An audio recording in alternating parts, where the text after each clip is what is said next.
My friends, for generations we have repeated a familiar phrase, seek first the kingdom of God. We have heard it from pulpits, from scholars, from religious teachers throughout the centuries.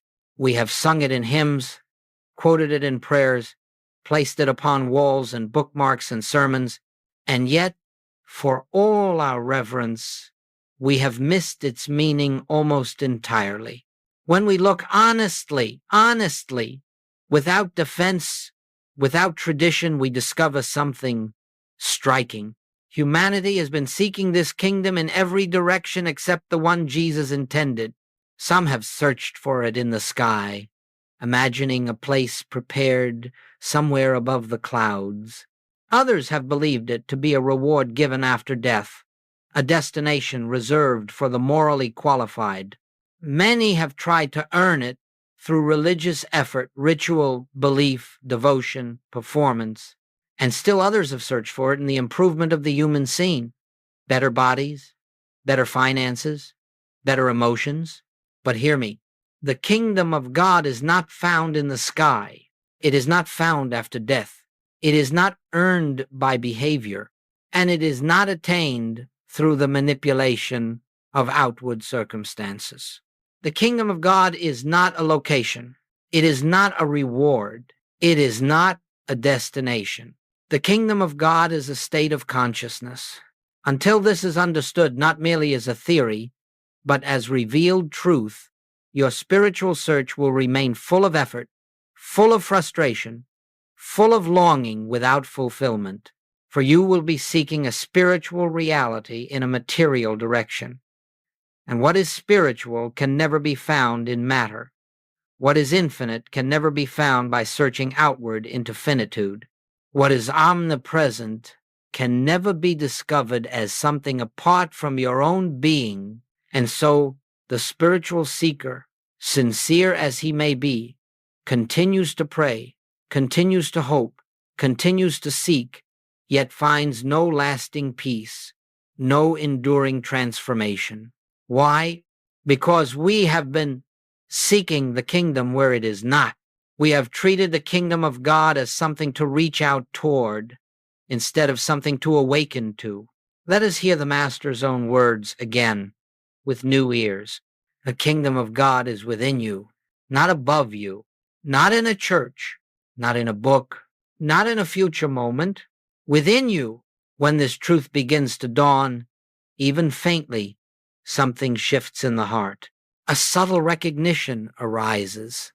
I have been living as though God were separate from me, as though divine fulfillment were a distant prize. But if the kingdom is within, then the search must turn inward. The turning must be from the outer to the inner, from appearance to essence. This moment, this recognition is the beginning of spiritual life. Everything before it is religious aspiration. Everything after it is spiritual realization. My friends, the spiritual life does not begin when you learn how to pray, or how to meditate, or how to believe. It begins when you understand where God is.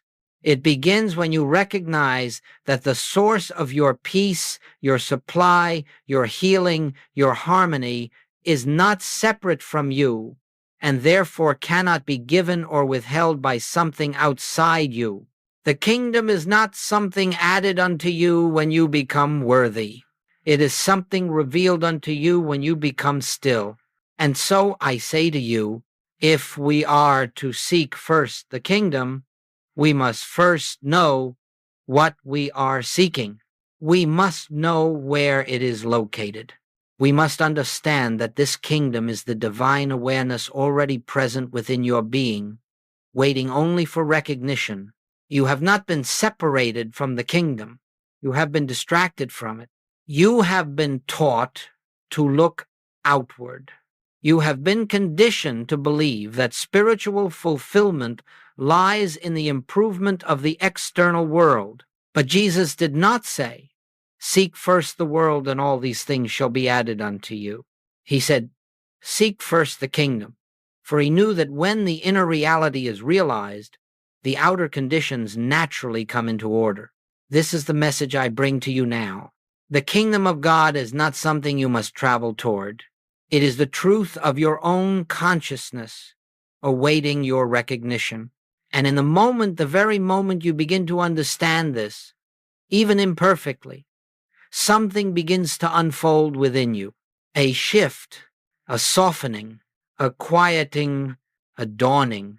For you have stopped searching outward and have begun awakening inward. My friends, this is the misunderstood kingdom. This is the truth religions have repeated but seldom comprehended. This is the revelation the Master offered, that God's presence is not to be attained, but acknowledged, not achieved, but realized, not invited, but recognized. The kingdom of God is a state of consciousness, and when you begin to seek there, you begin a journey unlike anything the world can give. My friends, once we have understood that the kingdom of God is a state of consciousness, not a location, not a destination, there arises the necessity for a profound transition, one that every seeker must eventually make. It is the shift from searching outward to turning inward, from looking for God in the world to recognizing God within your own being, from chasing divine favor to awakening to divine presence. This is not a small shift. It is not a subtle adjustment of belief. It is the great turning, the reversal of the entire human approach to God. For centuries, humanity has imagined that spiritual fulfillment lies outside itself. People have looked to teachers, to traditions, to rituals, to places, to holy objects, even to the sky, hoping to find the presence that alone satisfies the soul. And yet all the while, the Master's voice has repeated again and again, the kingdom of God is within you, not around you, not ahead of you, within you. But you see, the mind is deeply conditioned to look outward. It has been taught from childhood that answers come from authority, that good comes from outside, that security is dependent upon external sources, that peace is achieved by controlling the events of the world. And so, even the spiritual seeker begins his path by trying to gather spiritual truth in the same way he gathers material possessions by reaching outward. But hear this truth. Nothing of spirit can ever be found by searching outward, for spirit is not in the realm of outer appearance.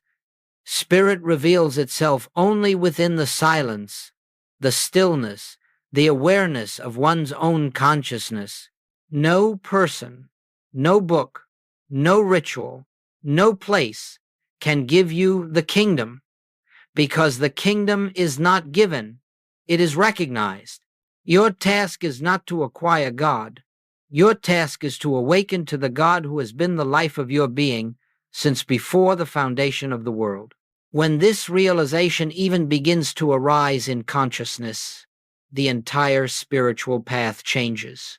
You stop measuring your progress by the improvement of outer circumstances. You stop believing that the presence of God can be proven by better finances, improved health, or more harmonious relationships. You stop thinking of God as a power to be used and begin to understand God as the very life that is living you. And so the search turns inward, not with strain, not with intensity, but with a gentle recognition. If the kingdom is within me, then I must learn to be still enough to feel it. If God is the substance of my being, then I must stop looking for God as something separate. If truth is within, then truth will reveal itself when I cease projecting it outward. This is the moment when spiritual life begins to blossom. The seeker no longer runs from teaching to teaching, hoping that another idea will bring peace. He no longer prays to a distant God, hoping that some heavenly force will intervene. He no longer begs for answers from the world, for he has discovered that the world can give nothing of lasting value. The world can offer only temporary forms. and forms change. But consciousness, your awareness of God, this is eternal. This is unchanging. This is the real. When the seeker finally makes this shift, something remarkable happens. The noise of human seeking begins to quiet. The inner turmoil of searching for answers fades, and a subtle presence, gentle, soft, unmistakable, begins to reveal itself, not as an emotion, not as a sensation, but as a deep knowing, as though something within you whispers, "I am here. I have always been here." This is the beginning of true spiritual perception. This is the moment when the soul recognizes its source. And from this moment on, life no longer feels like a search for God. It feels like a relationship with God. The great shift is not about learning new ideas.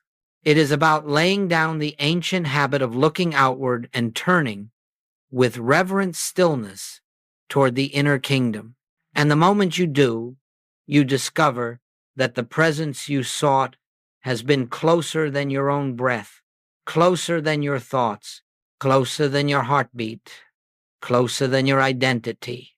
For God is not found by reaching outward. God is found by sinking inward into the quiet depth of your own being. This is the beginning of all spiritual unfoldment, the willingness to stop seeking God in the world and begin recognizing God in consciousness.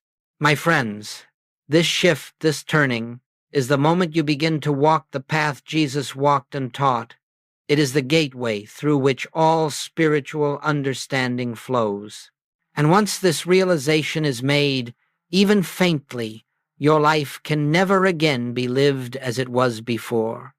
For you have discovered the direction in which truth reveals itself, not outward, but inward, not through seeking, but through recognition, not through striving, but through awareness. This is the great shift. This is the path to the kingdom. And this is where the journey truly begins. My friends, when a person begins to turn inward, when the search for God shifts from the outer world to the inner kingdom, there is an unmistakable consequence. It is the first and perhaps most blessed sign that the truth is dawning in consciousness. Fear begins to lose its voice, not always suddenly, not always completely, but undeniably.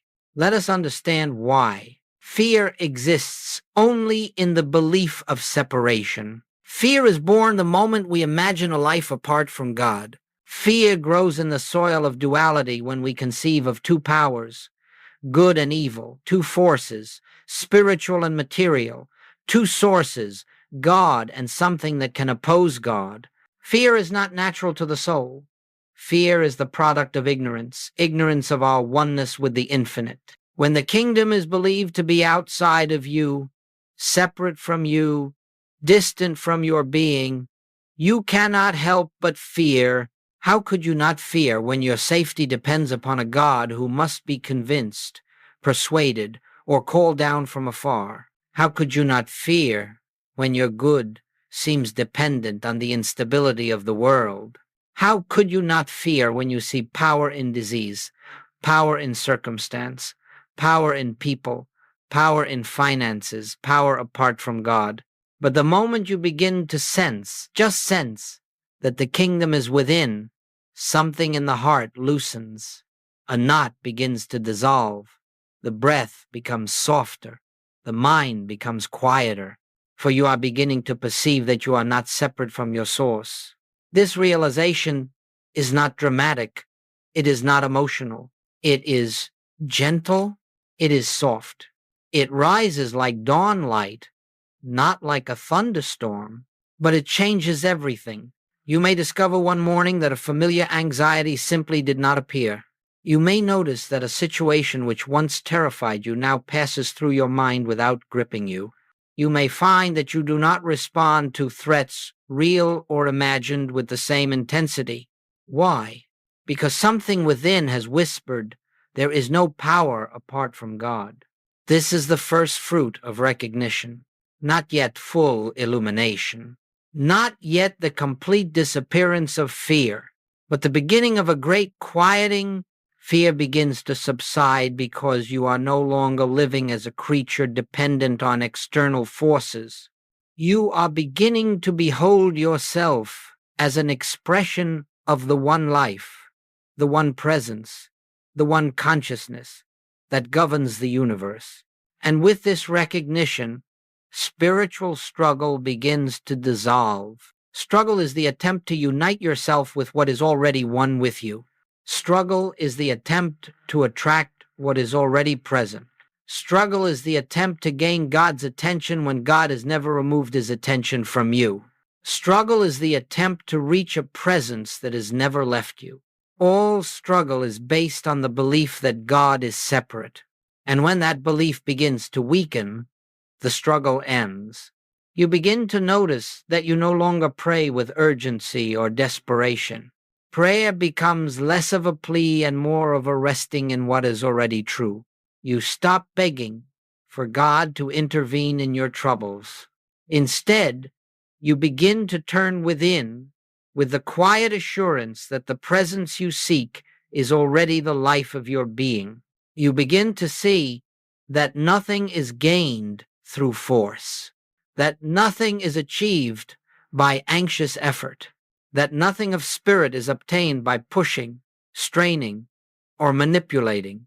You discover that the moment you relax into the inner presence, peace begins to flow from depths you did not know you possessed. This is the end of spiritual struggle, not because the outer world has changed, but because you have changed in relation to it. You no longer look at appearances with the same fear. You no longer see circumstances as powers. You no longer believe that life can act independently of God. The world has not changed, your consciousness has. And as your consciousness changes, you discover that fear does not need to be fought, overcome, or cast out. Fear disappears the moment you stop believing in a second power. Fear dissolves in the light of recognition. Fear dissolves when you recognize that you live in God and God lives in you. Then the great truth dawns. I do not need to struggle. I do not need to force. I do not need to hold life together with the strength of my own will. There is a presence governing all that concerns me, and that presence is within. This is the first inner change. This is the beginning of peace. This is the silence that welcomes grace. My friends, when fear begins to quiet, even slightly, you are already living in the consciousness of the kingdom. And from this point forward, everything unfolds more gently, more harmoniously, more gracefully, not because the world has become kinder, but because your awareness has become clearer.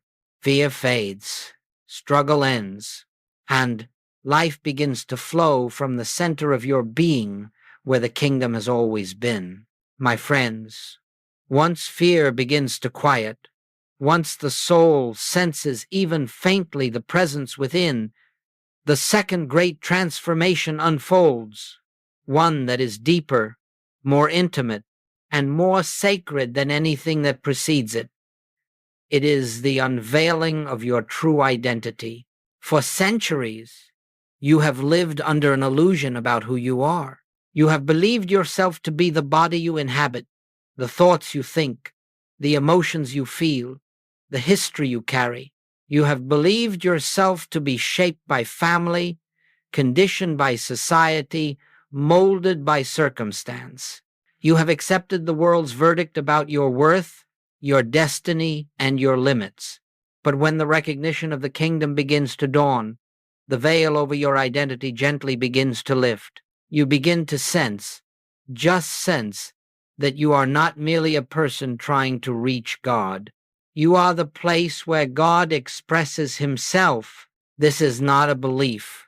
This is not an affirmation. This is an inner recognition that rises unbidden from the depth of your being, a knowing that cannot be explained by the intellect and cannot be denied once it is felt. You discover that your life, your real life, is not the personal changing identity you have carried for years. Your real life is the divine life expressing as you. This is the revelation Jesus declared when he said, I and the Father are one. He was not proclaiming specialness. He was revealing the universal truth about every soul, that the essence of your being is not human but divine consciousness individualized. When this realization begins to dawn, you find that you are no longer comfortable identifying yourself as a weak, limited, struggling creature. You begin to lose interest in defining yourself by your past, your wounds, or your accomplishments. You begin to sense that who you really are has never been wounded, never been diminished, never been incomplete. You see, the human self, the one you have believed yourself to be, has been a mask, a costume, a garment worn temporarily. Beneath it is the true self, untouched by time, unscarred by experience, unaltered by circumstance.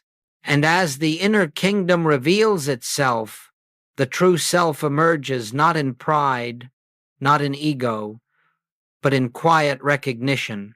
You realize, I am not seeking God. I am an expression of God's own being. I am not trying to attain life. I am already alive with the one life. I am not searching for wholeness. I am the manifestation of wholeness itself. I am not lacking anything. I am the embodiment of the infinite supply that is God. This recognition transforms everything. You stop trying to add spirituality to a flawed person. You stop trying to fix yourself. You stop trying to become worthy. You stop trying to repair your identity because you begin to understand that your spiritual identity was never damaged in the first place. The only thing damaged was the belief you held about who you were. And so the repairing that takes place is not the repairing of your true being, but the repairing of your perception. This is why Goldsmith taught that healing is not the improvement of a human being, but the recognition of one's spiritual identity. Let me share a simple truth that every mystic must eventually realize. You are not becoming spiritual. You are recognizing that you have always been spirit. You are not transforming into something divine. You are awakening to the divinity that has always been the essence of your being. And when this truth begins to shine in consciousness, a great peace comes with it because you stop striving to correct what was never real. You stop trying to perfect the human mind, which was never your true identity. You stop trying to save the personality, which has always been a temporary formation. You begin instead to live from the awareness that the infinite expresses as you. This is the unveiling of identity. This is the moment when you begin to see yourself through the eyes of truth rather than through the lens of the world. You begin to recognize, I am spiritual being. I am divine consciousness in expression. I am the life of God appearing as an individual identity without separation, without division. And something extraordinary follows. The moment you recognize your true identity, you begin to see the same identity in others, not their personalities, not their behavior, not their bodies, but the same divine presence shining behind their eyes. You begin to meet the Christ everywhere because you have met him within yourself. My friends, this unveiling of identity is not the end of the spiritual path, but it is the foundation upon which everything else rests. Once you know who you are, you can no longer be held by fear, controlled by circumstances, or deceived by appearances. You walk the world differently, quietly, humbly, lovingly, but with the assurance that your life is the life of God. And from that moment onward, you live not as a seeker of truth, but as an expression of truth. This is the second great change. This is the awakening of identity. This is the realization that I live, yet not I, but the Christ liveth in me. My friends, when the truth of your identity begins to dawn, when you recognize that your life is the life of God, expressing as you, another profound change takes place. This transformation marks the beginning of a new mode of living, a new way of being, a new relationship with life itself. It is the shift from human effort to divine grace. This change is not something you accomplish. It is not something you practice into existence. It is something that happens the moment you stop believing that your life depends upon your personal will. Human effort is the belief that you, as a separate self, must struggle, push, manipulate, and control in order to create harmony. Human effort says, if I do not hold my life together, it will fall apart. Human effort believes that outcomes depend upon one's ability to force them into alignment. But, my friends, all human striving rests upon a single illusion, the illusion that you are the source of your own life. When identity shifts, when you sense that your being is rooted in the infinite, you begin to realize that the life you thought you were controlling was never yours to control. It was the divine life unfolding through you. This realization dissolves the compulsion to manage, to strain, to push, to direct. You begin to relax, not because the world has changed, but because the burden of carrying the world has lifted from your shoulders. You begin to feel the presence of an invisible intelligence, not separate from you, but expressing itself as you, and slowly, quietly, life begins to flow with a new rhythm. Actions arise without strain. Decisions arise without anxiety. Solutions arise without force.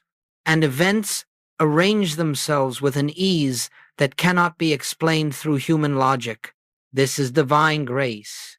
Grace is not something God bestows upon the worthy. Grace is the natural activity of the infinite when the personal sense of self steps aside. As Goldsmith taught again and again, divine activity replaces human effort. Let us understand this deeply. When you believe yourself to be a separate self, you must rely upon the limited resources of the separate self. Your intelligence is limited. Your strength is limited. Your creativity is limited. Your capacity is limited. But when you recognize the kingdom within, you draw upon an infinite source. You begin to live out of a consciousness that has no boundaries, no limits, no exhaustion. You begin to act not as a weary human mind, but as an instrument through which divine wisdom flows. In this state, work is still done, tasks are still completed, responsibilities are still honored, but they are done with ease, with clarity, with fluidity, not because you have become more efficient, but because you have ceased fighting against the natural flow of divine intelligence. This is why some of you have experienced moments, brief flashes, when something seemed to work through you, when you felt inspired, guided, moved by a wisdom beyond your own mind. You spoke words you did not plan. You solved problems without thinking. You acted with courage you did not possess 5 minutes earlier. Those moments were not accidents. They were glimpses of what it means to live by grace. The shift from effort to grace does not mean you become passive. It does not mean you withdraw from life. It does not mean you sit in meditation waiting for the world to take care of itself. No, it means you act from the center of peace rather than from the edges of fear. It means you act from the sufficiency of God rather than from the insufficiency of ego. It means you trust the inner impulse rather than the anxious mind. Human effort strains, grace unfolds. Human effort worries, grace knows. Human effort plans frantically, grace responds wisely. Human effort seeks outcomes, grace expresses truth. When this shift takes place, you discover that your life begins to have a certain rhythm, a certain order, a certain flow, not because you have mastered a technique, but because you have surrendered the false belief that you are the one who must direct the universe. Now hear this truth. Grace is not something added to your life. Grace is the principle governing your life when the sense of separation dissolves. When I cease resisting, God acts. When I cease striving, God expresses. When I cease controlling, God reveals. When I cease worrying, God provides. This is not poetry. This is spiritual law. And so the third great change that arises when the kingdom becomes conscious is this. You stop trying to live your life and you begin allowing life to live you.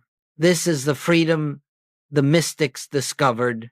This is the ease the scriptures describe. This is the peace Jesus spoke of when he said, "My yoke is easy and my burden is light," because the life lived by grace carries no burden. The burden was the belief in separation. Once that belief fades, grace becomes the natural movement of your being. And from that moment on, your life unfolds with a harmony you could never have engineered by effort alone. My friends, when consciousness shifts, when you recognize the kingdom within, when fear begins to quiet, when identity becomes clear, when grace replaces effort, another profound change reveals itself. It is not something you do. It is not something you make happen. It is something that occurs as naturally as dawn follows night. Your outer world begins to rearrange itself without force.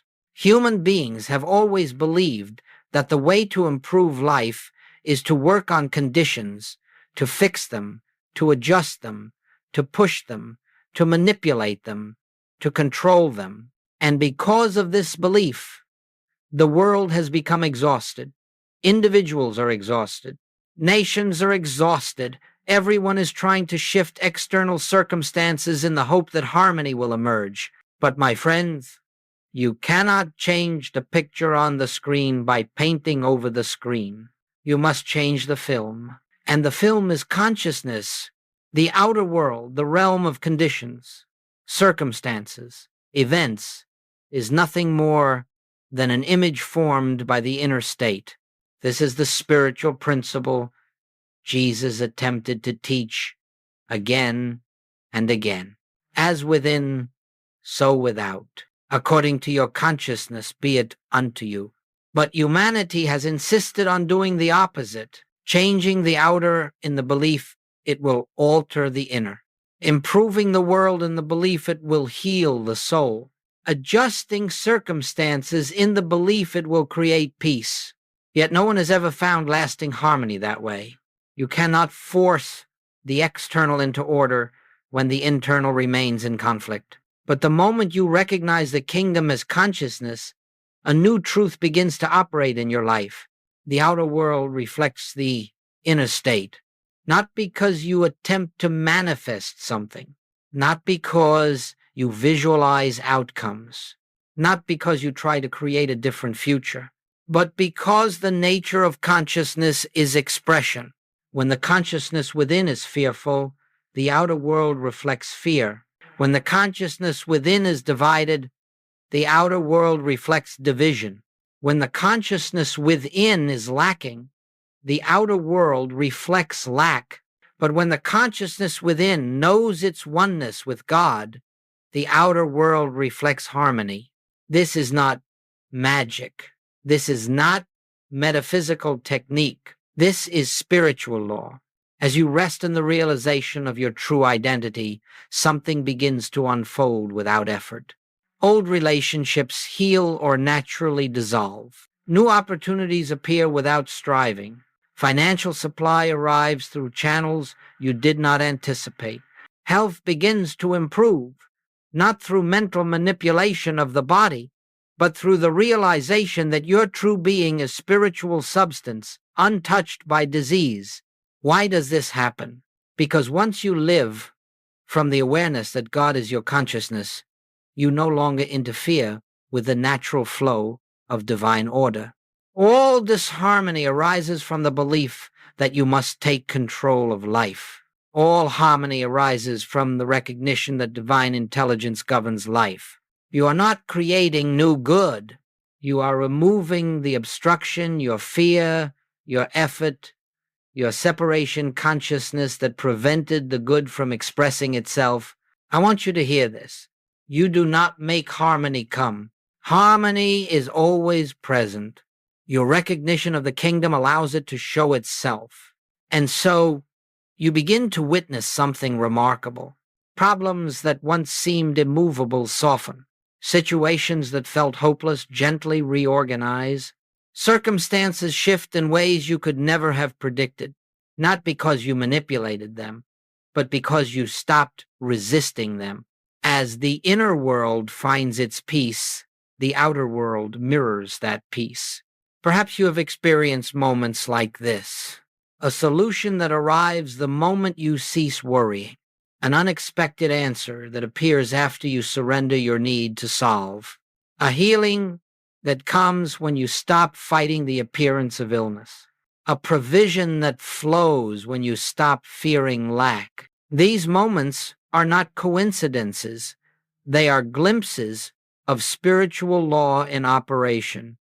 When your consciousness returns to its natural state, oneness, peace, presence, the outer world aligns itself accordingly. And please understand, this is not about perfecting conditions. This is not about making life look a certain way. This is not about creating the ideal human picture. It is about allowing divine order to express itself. When you stop trying to fix life, life fixes itself. When you stop trying to control outcomes, right outcomes unfold. When you stop striving to create harmony, harmony appears as naturally as a flower opening to the sun. The rearrangement of outer conditions is not the goal, it is the side effect. The goal is consciousness. The result is harmony. Many students come to me asking, how do I change my life? And I tell them, stop trying to change your life. Change your consciousness. When you recognize the kingdom within, the outer life will take care of itself. This is the fourth great change you experience as the kingdom becomes conscious. The world you once resisted, fought, and feared begins to unfold with ease. The world you once tried to bend into shape begins to shape itself according to the divine pattern within you. And you discover, perhaps for the first time, what it means to live in a universe governed by spirit, not by human will. My friends, as the kingdom within becomes more real than the world without, a fifth transformation emerges, one that marks a profound shift in your relationship to life. It is the movement from reacting to resting, from resisting to recognizing, from seeing life as a series of problems to seeing it as a continuous expression of divine order. This is the end of what I call the problem mindset, that deeply conditioned tendency which causes human beings to interpret every appearance as something to fear, something to fix, something to fight. For the greater part of your life, you have been taught to react. Someone speaks sharply, and you react. A financial pressure arises, and fear reacts. A symptom appears in the body, and anxiety reacts. A loss occurs, and grief reacts. A threat is perceived, and self-defense reacts. This reactive nature is not natural to your being. It is the reflex of separation consciousness. It is the reflex of the belief in two powers, one good, one evil, one God, one problem. It is the reflex of the assumption that appearances possess power over you. But hear me, nothing in the external world has power until your consciousness grants it power. A problem can only exist in the mind that names it problem. The moment you behold any appearance without fear, without resistance, without judgment, it loses its ability to disturb you. And when it loses its ability to disturb your consciousness, it loses its ability to persist. Non-reaction is not apathy. Non-reaction is spiritual mastery. It means that you no longer accept the first impulse of the human mind as truth. You no longer jump to conclusions based on the senses. You no longer trust appearances more than the presence. You pause. You turn within. You acknowledge there is no power apart from God. This appearance has no authority over the infinite. In that pause, in that quiet turning, the entire energy of the situation shifts. The world may still present images of conflict, but consciousness no longer feeds them with fear. The world may still present symptoms, but consciousness no longer identifies with them as self. The world may still present financial pressures, but consciousness no longer assumes that supply comes from outside. This is non-reaction. This is non-resistance. This is the end of the problem mindset. When you stop resisting life, life stops resisting you. Resistance is the belief that something out there can threaten what is in here. But when you know that God is the center of your being and that nothing can enter consciousness uninvited, resistance becomes unnecessary. Jesus taught this principle in the simplest words: resist not evil. He was not asking you to tolerate injustice or ignore harmful behavior. He was revealing a spiritual truth. Evil has no power unless you grant it power by opposing it as something real. Non-resistance is not weakness. It is the recognition of spiritual reality. When the mind no longer reacts, something extraordinary happens. It begins to see through appearances. You no longer see sickness, you see the spiritual wholeness behind the appearance of sickness. You no longer see lack, you see the infinite supply underlying all seeming shortage. You no longer see conflict, you see the divine presence hidden behind confused human behavior. You no longer see threats, you see illusions dissolving in the light of awareness. And the very moment consciousness stops naming something a problem, it begins dissolving. You see, the problem mindset is not the presence of difficulty, it is the belief that difficulty is separate from God. And once that belief collapses, the difficulty cannot remain. This is why so many students suddenly find that things they once struggled with no longer trouble them. Not because the outer world changed first, but because the inner habit of reacting to life weakened, and now you begin to live differently. Life may present situations, but you no longer see crises. Life may bring challenges, but you no longer interpret them as danger. Life may show you appearances, but you no longer mistake them for reality. You discover an inner stillness that has nothing to do with circumstances. You discover a quiet watching that allows life to unfold without fear. You discover the capacity to remain centered in the midst of noise, anchored in the midst of change, free in the midst of appearances. This is the fifth great change, the ending of reaction, the ending of resistance, the ending of the problem mindset. You no longer live as a creature swept by the storms of the world. You live as consciousness, beholding the passing shadows, knowing the sun behind them cannot be touched. And from this inner stability, a new life begins to emerge. My friends, once you have passed through these inner transformations, once fear softens, identity awakens, grace flows, and non-reaction becomes possible, you find yourself standing in a new relationship to life. It is a relationship the mystics have known for centuries. It is a condition Jesus described when he said, "I am in this world, but not of it." You discover that you now live in two worlds simultaneously.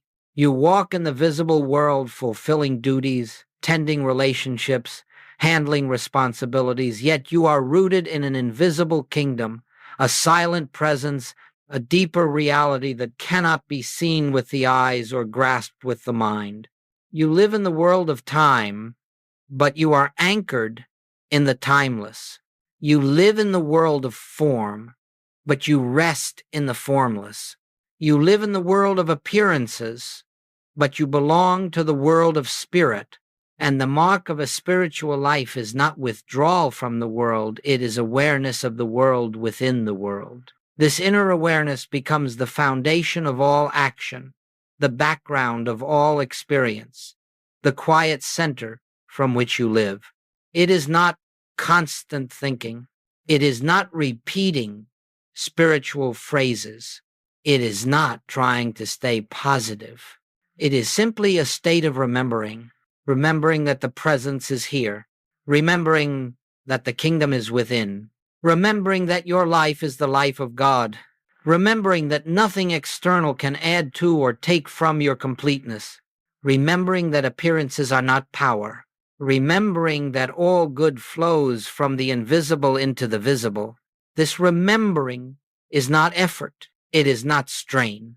It is not discipline in the human sense. It is simply a gentle turning of the heart toward its source. Just as you do not force your lungs to breathe, nor your heart to beat, nor your eyes to see, so too, the awareness of the kingdom becomes a natural rhythm of being. You begin to carry the presence with you, not as a thought, but as an atmosphere. Where you walk, peace walks. Where you speak, clarity speaks. Where you listen, compassion listens. Where you rest, grace rests. This is the meaning of practicing the presence, not a practice of doing, but a practice of being, a practice of remembering who you are and where you dwell. Let me tell you, you do not withdraw from the world. You no longer need to. The world loses its power to disturb you. You can walk through conflict without absorbing conflict. You can walk through noise without losing inner silence. You can walk through change without losing your foundation. You now move through life as a witness rather than a reactor, as a beholder rather than a victim, as consciousness rather than personality. This is what it means to live in two worlds. You perform your outer tasks faithfully, working, loving, serving, but your sense of life no longer comes from the outer. Your sense of safety no longer comes from circumstance. Your sense of abundance no longer comes from money. Your sense of identity no longer comes from achievement. Your sense of peace no longer comes from the absence of conflict. All of this now arises from the inner world. And here is the great paradox. Because you no longer depend on the outer becomes harmonized. Because you no longer seek your good from the world begins to reflect the good already established within. Because you no longer fear losing anything, you begin to experience security. Because you no longer cling to relationships, your relationships flourish. Because you no longer fear lack, supply flows naturally. Because you no longer deny appearances lose their power. You have become like a tree rooted in the invisible soil of spirit, unmoved by the winds of circumstance. How do you maintain this inner awareness? Not by effort, but by recognition. Not by constant mental repetition, but by the quiet remembrance that the kingdom is within you, even now, even here, even in the midst of this very breath. You pause for moments throughout the day, not to ask anything, not to get anything, but simply to rest in the presence. Father, you are here. Spirit, I am yours. The kingdom is within me. Where I am, God is. I and the Father are one. These are not prayers for help. They are acknowledgments of reality. And each acknowledgement opens the inner chamber a little more. Over time, this awareness becomes continuous, not because you maintain it, but because you no longer forget it. This is the moment you realize you have crossed a threshold. You live in the visible world, but you no longer belong to it. You belong to the kingdom. You belong to the presence. You belong to the truth that has revealed itself within your own consciousness. And from this point on, life is not the same. You are not the same because your home is no longer the material world. Your home is the kingdom, and you carry that home with you wherever you go. This is the sixth great change, the ability to live in the world without being bound by it, the ability to act outwardly while remaining centered inwardly, the ability to move through life with the calm assurance that the invisible is more real than the visible. My friends, this is the fruit of continuous inner awareness. This is the life Jesus lived. This is the life the mystics tasted. This is the life that is now unfolding in you. My friends, we have walked together through these unfoldments not as steps to achieve, not as lessons to master, but as revelations of what is already true within your own being. The kingdom has never been absent from you. It has never been distant. It has never withheld itself. It has never waited for you to become worthy. The kingdom has always been the life of your life, the soul of your soul, the breath within your breath. Only your attention wandered. Only your mind forgot. Only your fear created the illusion of separation. And now, through these inner changes, the truth begins to shine through once again. You are no longer seeking an outer God. You are no longer pleading with a distant power. You are no longer striving to make life obey the will of your human effort.